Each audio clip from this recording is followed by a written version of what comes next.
भरपाई नहीं कर सकता। मेरी पूरी जिंदगी खरीदने की बात तो दूर की है, पलक झपकने के बराबर भी वक्त मैं अपने नबी से गद्दारी नहीं कर सकता। दुनिया ने ये देखा था ये आज़म और हौसला कहीं पाया जाता है तो ताजदार मदीना के मदरसे में पाया जाता है। नबी कौनैन सल्लल्लाहु अलैहि वसल्लम के कदमों से पले हुए नौजवानों के अंदर ये आज़म होता है, ये हौसला और ये इस्तिक़लाल।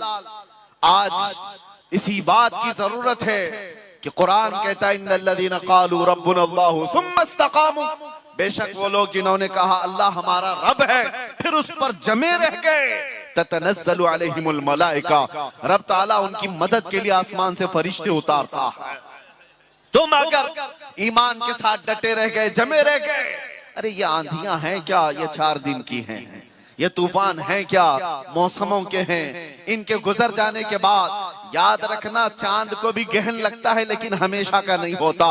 चांद से जब गहन छट जाता है तो चांद अपने आब और ताप के साथ फिर चमकता है। मुझे एहसास है उम्मत मुस्तफा की इस जमाअत पर गहन जरूर लगा है, जालिमों की नजर जरूर लगी है, लेकिन ये हमेशा की नहीं है। अंधेरा होने के बाद सुबह होती जरूर है, इस तारीकी के बाद उजाला आता जरूर है। नर्वस ना हो, ना उम्मीद ना हो, इन हालात को देखकर पशिमान ना हो मेरे अजीजों। फिर मैं अगर कहूं तो बात बुरी हो जाएगी। ये सारे हालात के बाद बात इतनी ही है, कुछ देर की खामोशी, आगे की जरूरत नहीं है।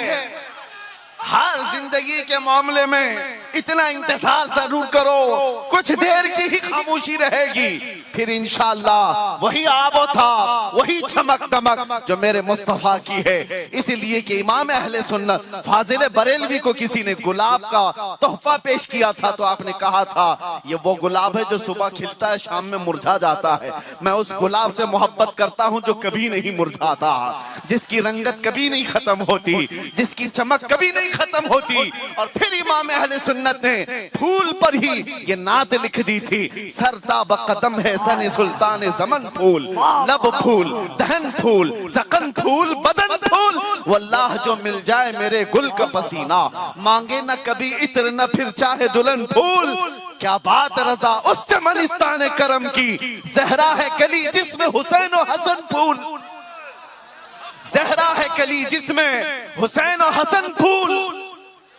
मेरे अजीजों, हम उस फूल से मोहब्बत करते हैं जिसकी खुशबू न कभी कम हुई थी न कम होगी, और जिसकी चमक और दमक कभी मांग नहीं पड़ सकती। यह हमारी आंखों का कसूर है, यह हमारे अमाल की शामत है जो इन